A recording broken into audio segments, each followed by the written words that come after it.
السلام عليكم. اليوم إن شاء الله غادي نهضروا في جوج مواضيع. الموضوع ديال موقف ترامب من سبتة ومليلية، وموضوع واحد آخر ديال الجزائر والإمارات والصداع اللي نايض بيناتهم. غنبداو بالجزائر والإمارات ومن بعد غادي ندوزو للموضوع الثاني. إذن الجزائر والإمارات وصلوا لواحد نقطة اللا عودة. هذا هو كاع الأمر اللي شاغل المحللين دابا من بعد ما خرج الرئيس الجزائري عبد المجيد تبون بواحد التصريح صدع كاع المتتبعين. تبون قال بالحرف أن انسحاب الإمارات من أوبك هو مجرد لا حدث، وزاد عليه جملة ديال هذا الخطاب تطوى وسالينا منه. هاد الهضرة ماشي غير كلمات عابرة، هذه إشارة لمرحلة جديدة من الصراع الإقليمي اللي غادي يبدل موازين القوى في المنطقة كاملة. المشكل بدا فاش الإمارات قررت تخرج من أوبك وأوبك بلس باش ترفع الإنتاج ديالها من 3.4 مليون برميل ل 6 أو 7 الملايين براميل. هاد القرار زلزل أسواق النفط في العالم كامل، وحتى ترامب خرج وهضر عليه. ولكن تبون اختار يقلل من القيمة ديال هاد التحرك، واعتبر أن السعودية هي العمود الفقري الحقيقي للمنظمة، وأن أي حاجة واحدة أخرى ما كتهمش. ولكن هنا فين كاين الفخ، علاش رئيس دولة يخرج ويهضر بهاد الطريقة على قرار سيادي ديال دولة واحدة أخرى؟ في الأول في الآخر الإمارات حرة في اقتصادها وفي النفط ديالها، تخرج شحال ما بغات. الموضوع كبر بزاف فاش جا الرد من عند عبد الخالق عبد الله اللي هو المستشار السياسي ديال الرئيس الإماراتي، اللي وصف تصريحات تبون بأنها جهل مركب واستخفاف بقرار تاريخي. يعني تبون دائما كيجيب الضحك في راسو وصافي، كيقلل على راسو القيمة. هذا الرد كيبين أن الفجوة ما بين البلدين وسعت لدرجة ما بقاتش خير خلاف دبلوماسي، بل ولات مواجهة علنية. الإماراتيين كيشوفوا أن تبون عالق في الماضي وما فهمش التحولات اللي واقعة في الاقتصاد العالمي. ولكن الصراع الحقيقي ماشي غير على النفط، كاين ما هو أعمق. المصادر كتقول أنه كاين عقدة هوية كيعاني منها النظام الجزائري. تبون في الخرجة الإعلامية الأخيرة ديالو استشهد بزيارة بابا الفاتيكان باش يثبت أن الجزائر كانت كاينة حتى قبل الاستعمار الفرنسي. تخيلوا، رئيس دولة كيتسنى شهادة من البابا باش يأكد تاريخ بلادو. هاد الشي اعتبروه بزاف ديال المراقبين فضيحة وسخرية، خصوصا فاش تبون اقترح على بابا الفاتيكان باش يفتح سفارة للفاتيكان في الجزائر، وهي أصلا راها كاينة ومفتوحة من 1972. يعني هاد السيد ما عرفش حتى بلادو شنو واقع فيها. هاد الأخطاء البروتوكولية كيبينوا أنه كاين واحد ارتباك كبير في هرم السلطة. دابا علاش كاين هاد التوتر كامل مع الإمارات؟ الخبراء كيشوفوا أن الإمارات ولات كتدخل بزاف في الملفات اللي كتزعج الجزائر. مثلا الإمارات كتدعم المغرب بشكل كامل في قضية الصحراء، ماشي غير سياسيا بل حتى ماليا واستخباراتيا. وهذا الشيء كيشكل ضغط كبير على الجزائر اللي كتدعم جبهة البوليزاريو. ولكن هنا كاين واحد التحول خطير. تبون في الحوار الأخير ديالو هدر على قضية الصحراء لثواني معدودة فقط من أصل 80 دقيقة. هاد الشيء اعتبروه البعض استسلام للضغوطات الأمريكية ورفع الراية البيضاء.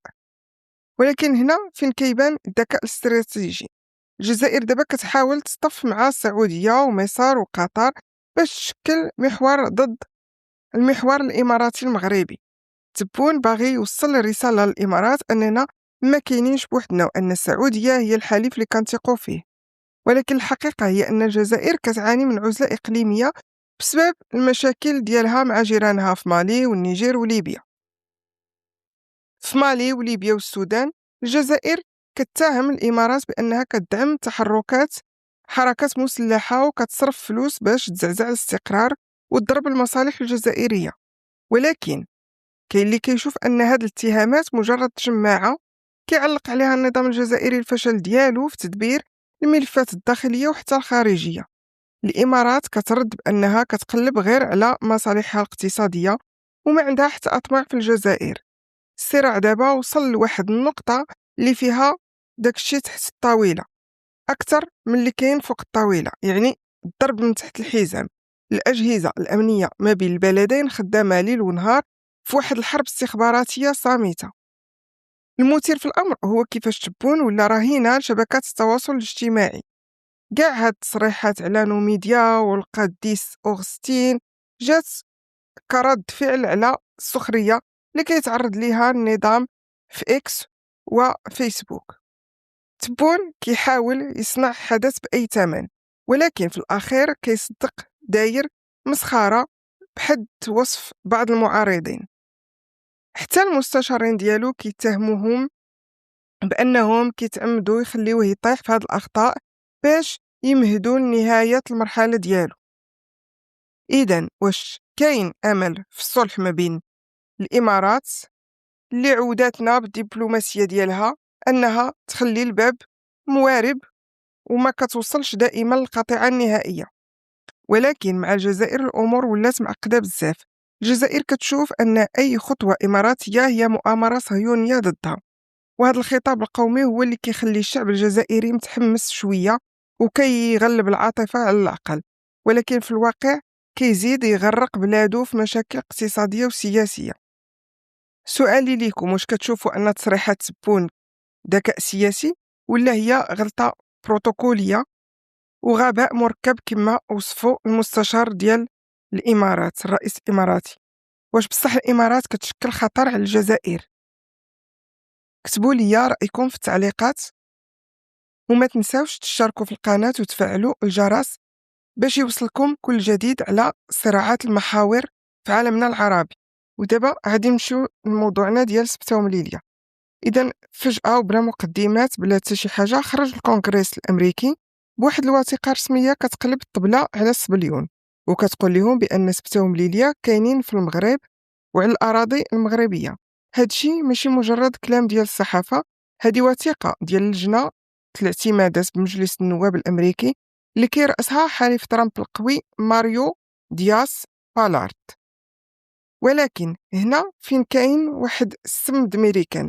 هاد التحرك الأمريكي ما جاش صدقة، هو عقاب قاصح لإسبانيا حيث بيدرو سانشيز رفض يخلي الطيارات الأمريكانية تستعمل قواعد روتا ومورون باش يضربوا إيران. الأمريكان دابا كتحرك العصا لواحد الحليف قديم، وفي نفس الوقت كتعطي الجزرة للمغرب اللي ولا هو الحليف المفضل والركيزة الأساسية في إفريقيا. هادشي كامل كيطرا والحدود الموريتانية شاعلة والجزائر غارقة في قضايا دبلوماسية مضحكة كتخلي البوليزاريو تحت الضغط. فهاد الحلقة هادي النيت غادي نشوفو ونكشفو على الخيوط الخفية لهاد الزلزال الجيوسياسي. غادي نهضروا على كيفاش الامريكان بدات كتسحب الجنود ديالها من اوروبا باش تحطهم في المغرب، وغادي نفهموا علاش قاعده بيرانزاران في قلب الصحراء غاديه تولي اهم قاعده عسكريه في المنطقه. والاخطر من هذا الشيء غادي نكشفوا كيفاش الجزائر وروسيا كيحاولوا يشعلوا النار في موريتانيا باش يفرقعوا الاستقرار. كمل هذا الفيديو حتى الاخر حيت كاينين تفاصيل على فضيحه الفاتيكان اللي دارها تبون وغادي تخليك تحبس عقلك. نهار 2 ماي 2026 خرج تقرير في صحافة الكونفيدونسيال الإسبانية صدع كاع المسؤولين في مدريد. التقرير كيهضر على وثيقة رسمية من الكونغرس الأمريكي كتقول بالحق سبتة ومليلية كديرهم إسبانيا لكن واقعين في المغرب. هاد العبارات حطات في تقرير الموازنة الاتحادية، وهذا الشيء كيعني أن أمريكان بدات كتعتبر المدينتين أراضي مغربية تاريخيا. دياس بالارت اللي هو حليف مقرب لوزير الخارجية مارك روبيو ما بقاش كيخبيها وقالها نيشان. هادشي لازم يتناقش بين الحلفاء والمدينتين جغرافيا ماشي إسبانيتين. هاد التحول هو العقوبة الأمريكانية الإسبانية حيث سدات مجالها الجوي قدام الطيارات الأمريكانية اللي كانت غادية ضرب إيران في مارس الماضي. ترامب والإدارة الجديدة كيعتبروا هذا الموقف مروع وبداو كينفذوا التهديدات ديالهم لإسبانيا. أمريكان بدات فعليا كتسحب 5000 جندي من ألمانيا، وكاين كلام كبير على سحب القوات من إيطاليا وإسبانيا. في المقابل نهار 1 ماي كان وزير الجيش الأمريكاني دانييل ديسكورول في المغرب كيشارك في مناورات الأسد الإفريقي وكيخطط للمستقبل العسكري جديد مع القوات المسلحة الأمريكانية. هادشي كيوضح أن الكفة مالت جهة الرباط بشكل نهائي. الخطوة الثانية وهي أن أمريكان دارت قاعدة بيرانزاران والقوة الضاربة جديدة ديالها. بينما إسبانيا خايفة من تآكل الموقف الدولي ديالها، المغرب واخد خطوات عملاقة في الأرض.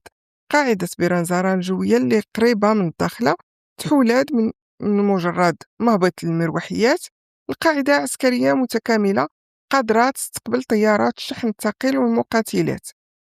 هذه القاعدة هي نقطة تحول متكاملة استراتيجية، حيث هي اللي غادي ضمن مراقبة منطقة الساحل والصحراء ومكافحة الإرهاب.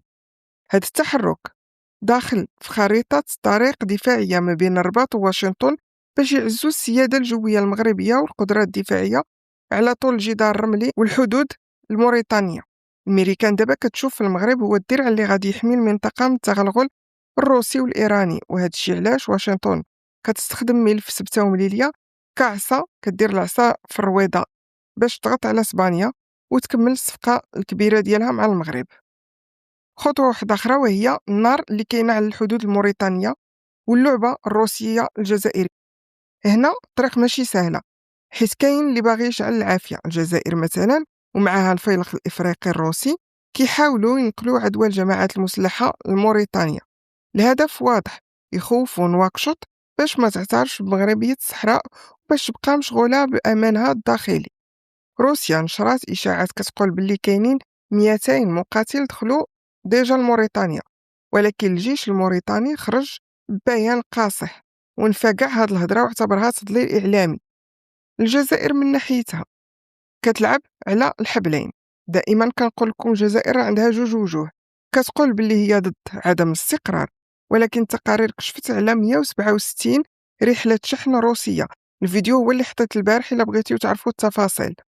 هاد 167 رحلة شحن روسية دازت من القواعد العسكرية الجزائرية باش توصل للسلاح الفيلق الروسي اللي كاين في مالي. الجزائر باغية تخلي المنطقة فوضى باش تبقى هي الوسيط الوحيد وباش تضغط على موريتانيا اللي بدات كتقرب بزاف من المغرب. الحاجة اللي خص إسبانيا والجزائر يفهموها هي أن الخريطة تبدلات. المغرب دابا ماشي غير دولة كدير الدبلوماسية، هو ولا شريك أمني وعسكري لا يمكن الاستغناء عليه من واشنطن. سبتة ومليلية ولاو أوراق ضغط حقيقيين، والاعتراف الأمريكاني بمغربية الصحراء ولا كيتطور باش يشمل كاع التراب المغربي التاريخي. النظام الجزائري بسبب هاد العزلة وهاد الفضائح ولا كيهدد المنطقة كاملة بالفوضى باش يغطي على الفشل ديالو.